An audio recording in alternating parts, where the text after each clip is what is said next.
What's up, guys? It's Dustin back with another video. I know it's been forever and a day. I'm sorry, but today is the 16th of July, which means we are halfway through the month, which means we are nearing the end of the 50% off sale for Criterions at Barnes & Noble. So while there's still time left, I know there's a bunch of people that do this and kind of wanted to do my own version of it. I just wanted to do a recommendation video while you guys still got time to go out there and snag some, 4Ks and Blu-rays. And they still do DVDs. I don't think they do DVDs anymore. I think those kind of got phased out. But I picked 10 movies, and I'm not going to go too in-depth on any of them. I'm just going to kind of talk about them briefly, and hopefully something sparks your interest and you go check out at least one of these. So let's dive right in. Starting off with a film from 1956. It is Spine Number 1120 from director Frank Tashlin. It is The Girl Can't Help It. This is such a fun film, the debut of Jane Mansfield, and a lot of early rock and roll artists appearing in this. You got Little Richard, Fats Domino, Julie London, Gene Vincent, The Platters, Eddie Cochran. It's just a really fun film, and like I said, stars Jane Mansfield, Tom Ewell, and Edmund O'Brien. Tom Ewell plays like he's trying to basically make a star out of Jane Mansfield. And it's just a great kind of timepiece for that 50s rock and roll era. Really fun movie. Spine Number 1120. The Girl Can't Help It. All right, moving on. This next film was the only thing I bought during the last sale, and I guess if I was going to get one, this was a great one to grab. Film from Spine Number 1195, film from 2001. It is Alejandro Amenbar's The Others, starring Nicole Kidman. This is an absolutely fantastic film. I love this movie so much. I was stoked when I saw that Criterion was releasing this. I'd owned the DVD for years since this came out. I've seen it multiple times. It's just a great gothic ghost story, just gorgeous cinematography. This old Victorian mansion. Every time you see exterior shots, it's always gray and gloomy. It's absolutely fantastic. Nicole Kidman, phenomenal in this. Spine Number 1195, The Others. This next one I just watched the other day. Really enjoyed this. It's Spine Number 162, a film from 1999. This is Lynn Ramsey's debut feature, Ratcatcher. All right. This focuses on just a boy growing up in Scotland during the mid-'70s, during the garbage strike.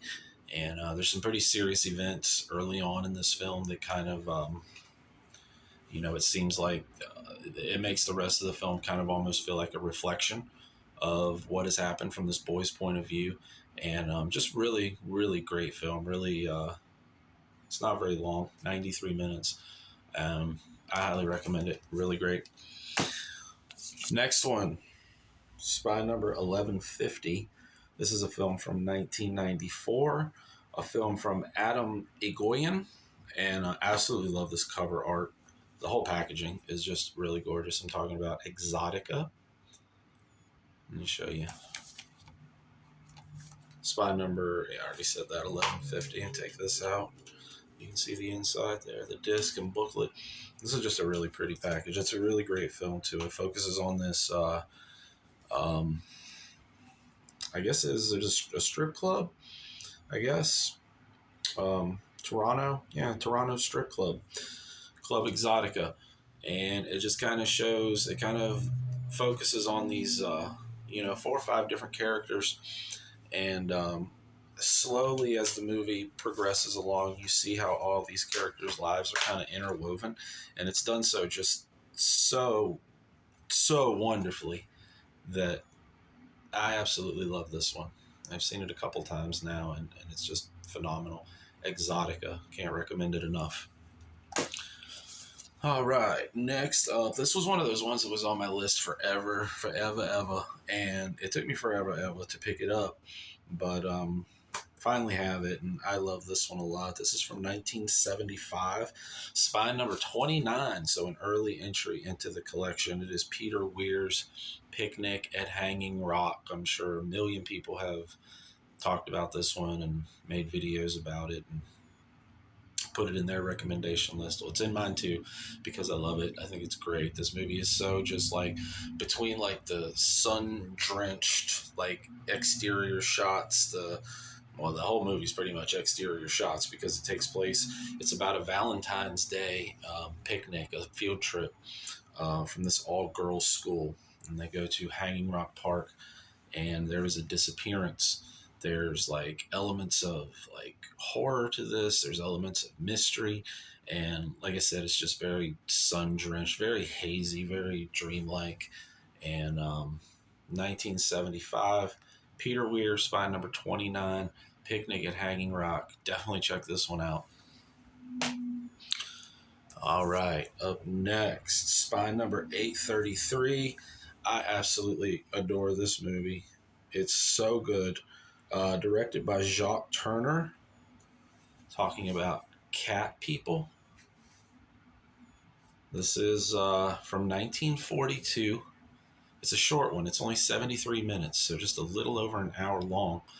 And it's just such wonderful performances. I absolutely love Simone Simon. She's phenomenal. She's amazing. I'm actually in the middle of watching a film with her right now called La Ronde, if you guys are familiar with that one. But this is just excellent, excellent, excellent, beautiful black and white cinematography that makes phenomenal usage of shadows and just, I love this one. Love it, love it. Simone Simon. Check her out. She's fantastic. Cat People. Spine number 833 from 1942. All right. Next up is spine number 694. And another one. I love all these movies. I keep saying I love this one, but I really do. These are like the cream of the crop of the Criterions that I own for me. I just, I own, I don't know, maybe 150, give or take. I'm not really sure.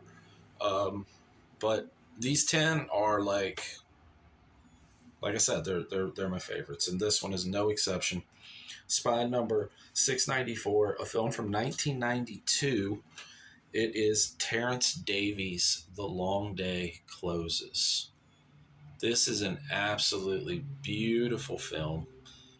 Just these wonderful, long, slow takes that just add such an element of atmosphere to this. And a lot like Ratcatcher, it kind of focuses on, this young kid growing up. Ratcatcher, Scotland, though, but this is Liverpool in the 1950s. And it's just an absolutely wonderful, very cinematic, very very atmospheric. I don't know. I love this film. Love it, love it, love it. There's not a whole lot going on as far as the plot goes. It really just focuses on, this kid's life in 1950s Liverpool and, the things he faces, the things that he deals with. He is a lover of cinema. You often see him in the movie attending, films in the theater. And it's a beautiful film. Check it out. The Long Day Closes, Ray Davies, spine 694. I'm not 100% sure that every disc that I'm showing you today is still in print.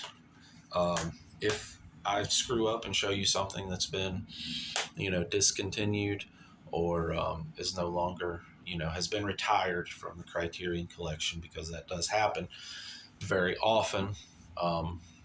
Films get taken out of rotation. They're not available anymore. This I know is still available. Pretty sure I've seen it. It is spine number 13.